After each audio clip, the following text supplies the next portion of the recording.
So my brothers and sisters, as I said at the very beginning, on the Universal Church calendar in the Catholic Church, the 3rd of June is designated as the memorial of St. Charles Lwanga and the companions, also known as the Ugandan Martyrs. And on this very day, the 3rd of June, is also the day Father Patrick Peyton died at the convent of the Little Sisters of the Poor in San Pedro, California. So both the Uganda Martyrs Day and Father Peyton carry significant value to me personally, but also by extension to this ministry that he founded of Holy Cross Family Ministries. And here is the story.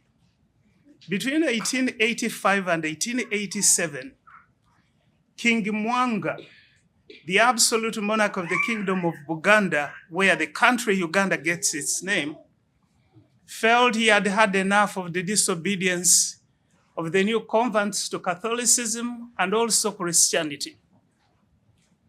So the new converts to Christianity no longer accepted any orders from him that contravened their Christian faith or their Christian ethical values. Well, in an absolute monarch such a principled stand came with a heavy price. And the price was death in the most brutal manner that the king could be able to think about. King Mwanga had a palace at a place called Munyonyo in the current capital city of Uganda, which is Kampala. And he ordered all the converts to Christianity arrested and arraigned before him at his palace. And he gave them a choice to choose between abandoning the new faith that they had embraced or face execution. Well, the new converts to the faith chose death. And that is the ultimate price that they had to pay. In my ethnic language, which is Loksoga, we have a call and answer song that says, Abaduliziti batya lumbe tubatenda buzira. Abaduliziti batya lumbe tubatenda buzira. Abaduliziti batya lumbe tubatenda buzira.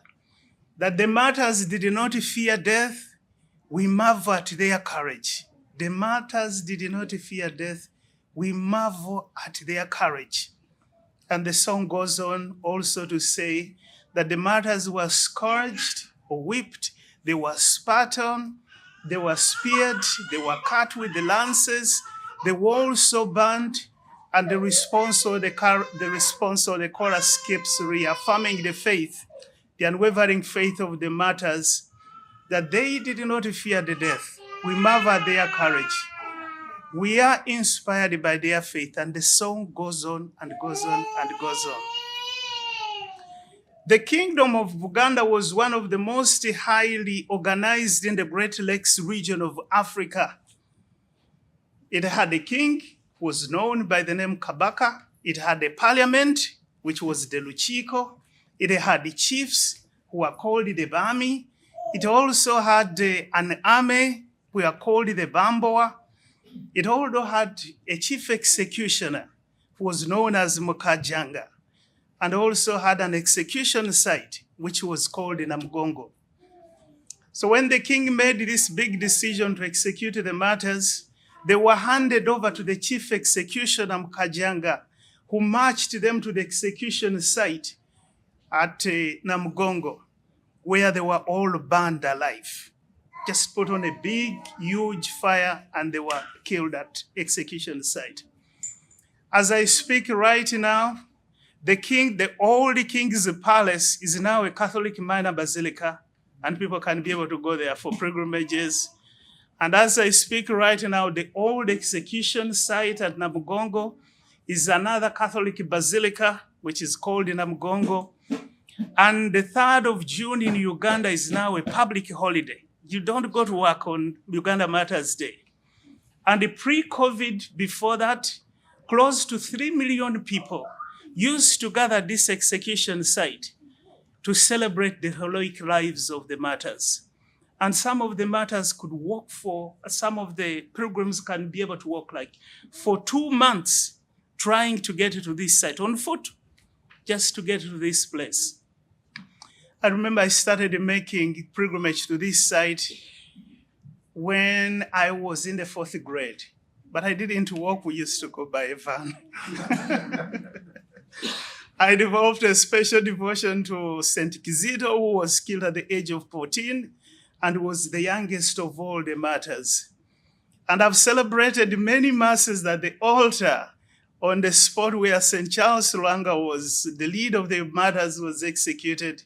And I've also celebrated masses at other sites where other leaders were also killed, like St. Matthias Mulumba.